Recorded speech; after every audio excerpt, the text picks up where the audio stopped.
సూర్య తన కంగువా సినిమాకు ఏ రేంజ్లో కష్టపడ్డాడు, ఏ స్థాయిలో ప్రమోషన్స్ చేశాడో అందరికీ తెలిసిందే. తెలుగు, తమిళ, మలయాళ, కన్నడ, హిందీ భాషల్లో భారీ స్థాయిలో ప్రమోషన్స్ చేశాడు. ఢిల్లీ, ముంబై, బెంగళూరు, కొచ్చి, చెన్నై, హైదరాబాద్ వంటి సిటీల్లో పలు ఈవెంట్లు, ప్రెస్ మీట్లు పెట్టి ఇంటరాక్ట్ అయ్యాడు. సూర్య ఈ మూవీని తన భుజానికి ఎత్తుకుని అన్నీ తానే ముందుండి మరీ ప్రమోషన్స్ చేశాడు. మరి ఈ మూవీ నేడు నవంబర్ 14 థియేటర్లోకి వచ్చింది. ఆల్రెడీ చాలా చోట్ల షోలు కూడా పడ్డాయి.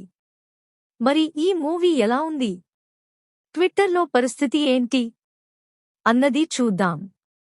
కంగువా అదిరిపోయిందని పాజిటివ్ రెస్పాన్స్ వస్తోంది. బ్లాక్ బస్టర్ ఆల్రెడీ అంటూ ట్విట్టర్లో ఫ్యాన్స్ సందడి చేస్తున్నారు. ఫైట్స్, విజువల్స్ ఇలా అన్ని యాంగిల్స్లో శివ అదరగొట్టేశాడని చెబుతున్నారు. కంగువాలో అదిరిపోయే సర్ప్రైజ్లు కూడా ఉన్నాయని అంటున్నారు. సూర్యకి ఇది కెరీర్ బెస్ట్ అవుతుందని చెప్పేస్తున్నారు.